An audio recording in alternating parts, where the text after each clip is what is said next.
बिस्मिल्लाहिर्रहमानिर्रहीम। अस्सलाम वालेकुम मुअज़्ज़िज़ नाज़रीन, दी नॉलेज ऑफ इस्लाम में आपको खुश आमदीद। नाज़रीन मोहतरम, एक दिन नबी करीम सल्लल्लाहु अलैहि वसल्लम अपने इस्लामी लश्कर के साथ जहाद पर तशरीफ़ ले जा रहे थे। रास्ते में एक जगह पड़ाव किया। नमाज अदा करने के बाद नबी करीम सल्लल्लाहु अलैहि वसल्लम ने अपने सहाबा कराम रज़ी अल्लाह ताला अन्हु से इरशाद फरमाया, जो कुछ भी खाना है यहीं पर खा लो। जब खाना खाने लगे तो सहाबा कराम ने अर्ज किया, या रसूलल्लाह सल्लल्लाहु अलैहि वसल्लम, रोटी के साथ खाने को कुछ भी नहीं। उसी वक्त शहद की एक मक्खी बुनबुनाती हुई आई और हुजूर नबी करीम सल्लल्लाहु अलैहि वसल्लम के पास आकर बुनबुनाने लगी। सहाबा कराम रज़ी अल्लाह ताला अन्हु अर्ज करने लगे, या रसूलल्लाह सल्लल्लाहु अलैहि वसल्लम, ये मक्खी क्यों शोर मचा रही है? हुजूर नबी करीम सल्लल्लाहु अलैहि वसल्लम ने इरशाद फरमाया, ये मक्खी कह रही है कि हम मक्खियाँ बेकरार हैं। सहाबा कराम रज़ी अल्लाह ताला अन्हु के पास सालन नहीं है, हालांकि यहाँ करीब ही गार में हमने शहद का छत्ता लगाया हुआ है। वो कौन है जो शहद ले आए?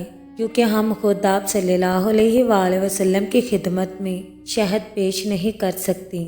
आप सल्लल्लाहु अलैहि वसल्लम ने हज़रत अली रज़ी अल्लाह ताला अन्हु को हुक्म दिया कि इस मक्खी के पीछे चले जाएं और शहद ले आएं। हज़रत अली रज़ी अल्लाह ताला अन्हु मक्खी के पीछे चल पड़े और गार से शहद ले आए। आप सल्लल्लाहु अलैहि वसल्लम ने वो शहद सहाबा कराम में तकसीम कर दिया। सहाबा कराम रज़ी अल्लाह ताला अन्हुम के खाना खाने के बाद वो मक्खी फिर बुनबुनाती हुई आ गई।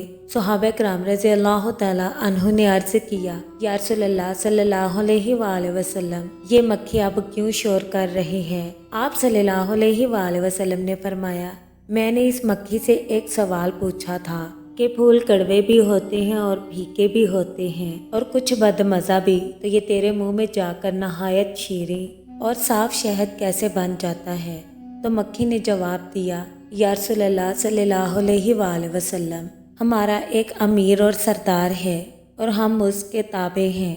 जब हम फूलों का रस चूसती हैं तो हमारा अमीर आपकी ज़ात पर दरूद पढ़ना शुरू कर देता है। हम भी उसके साथ मिलकर दरूद शरीफ पढ़ना शुरू कर देती हैं, तो वह बदमज़ा फीके और कड़वे फलों का रस दरूद पाक की बरकत से मीठा हो जाता है और इसी दरूद पाक की रहमत और बरकत से वो शहद बन जाता है और इसमें हर मर्ज की शफा मिल गई है। दोस्तों, दरूद पाक की बहुत ज़्यादा फजीलतें हैं। अगर कड़वे फलों से मीठा शहद तैयार हो जाता है तो इसकी बरकत से गुनाह भी नेकियों में तब्दील हो जाते हैं।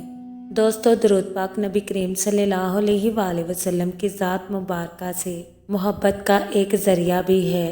दोस्तों, उम्मीद करते हैं आपको हमारी वीडियो अच्छी लगी। कमेंट बॉक्स में अपनी राय का इजहार ज़रूर कीजिएगा और इस चैनल पर नए आने वाले दोस्तों से गुजारिश है कि चैनल को सब्सक्राइब ज़रूर कर लें और बेल आइकन को प्रेस करना मत भूलें ताकि हमारा हर नोटिफिकेशन आपको टाइम पर मिल सके।